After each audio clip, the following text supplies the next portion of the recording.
Ерте ертеде көпті көрген ақ сақалды сары тісті бір қария болыпты. Қарттың кішкентай ғана сүйкімді тіл алғыш немересі бар екен. Бұлар туған жердің төсінде, тас бұлақтың басында қоңыр үйін тігіп, құба-төбел тірлік құрып күн өткізіпті. Күндердің бір күні ақсақалды қарт үй ішінде дамылдап, тіл алғыш немересі есік алдында ойнап отырады. Әлден уақытта күннің шығасынан бір аттылы адам көрінеді.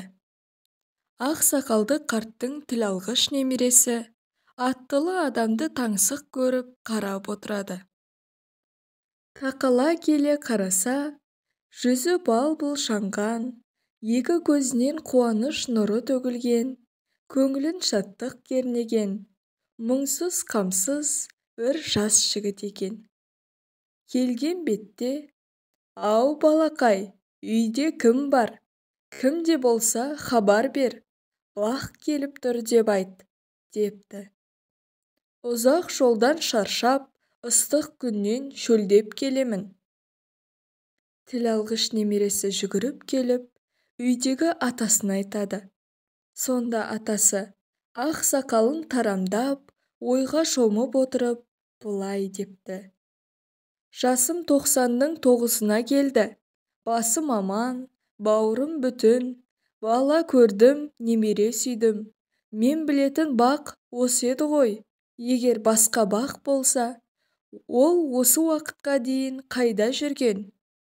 «Жоқ, шырағым, жолынан қалмасын», дейді. Бұл сөзді естіген бақ жөнімен кетеді.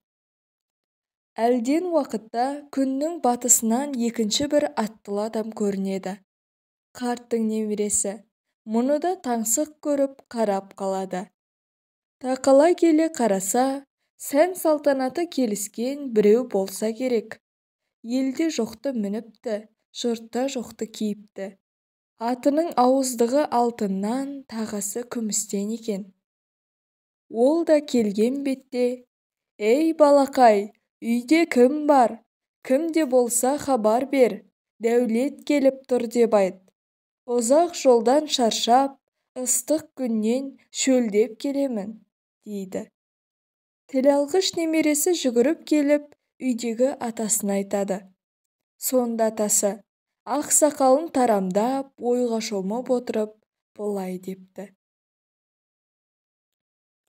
«Жасым 90-ның 9-ына келді. Басым аман, бауырым бүтін. Бала көрдім, немере сүйдім. Мен білетін дәулет осы еді ғой. Егер басқа дәулет бар болса, ол осы уақытқа дейін қайда жүрген?» «Жоқ, шырағым, жолынан қалмасын», дейді. Мұны естіген дәулет те өз жөніне кете береді.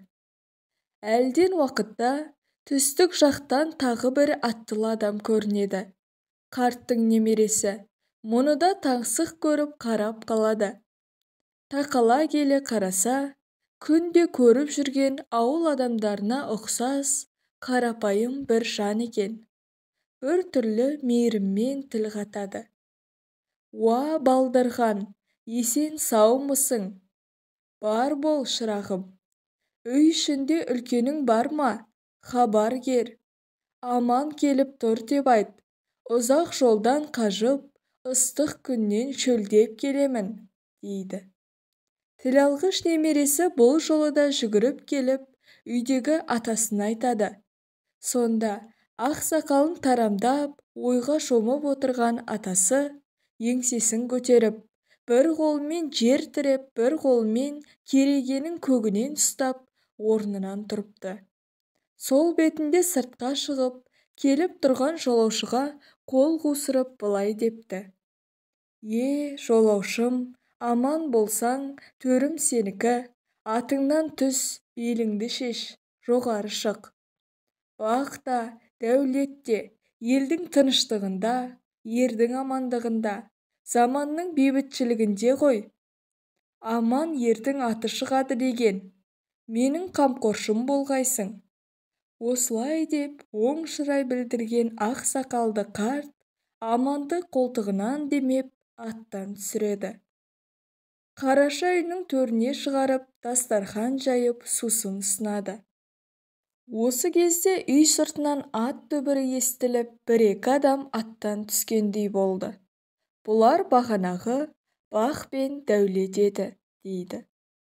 Көз жетер жерден сусын тауып ішер ел қарасы көрінбеген соң, ақ сақалды қарттың үйіне амалсыз қайтып оралған екен. Аман жүрген жерден Бақ пен Дәулет айналшықтап ұзап кете алмайды деген қазақ халқының даналығы бұл жолы да рас болып шықты. Ақ сақалды атасының Бақты, Дәулетті және Аманды қалай қарсы алғанын тіл алғыш немересі есіне сақтап, көкейіне түйіп алыпты.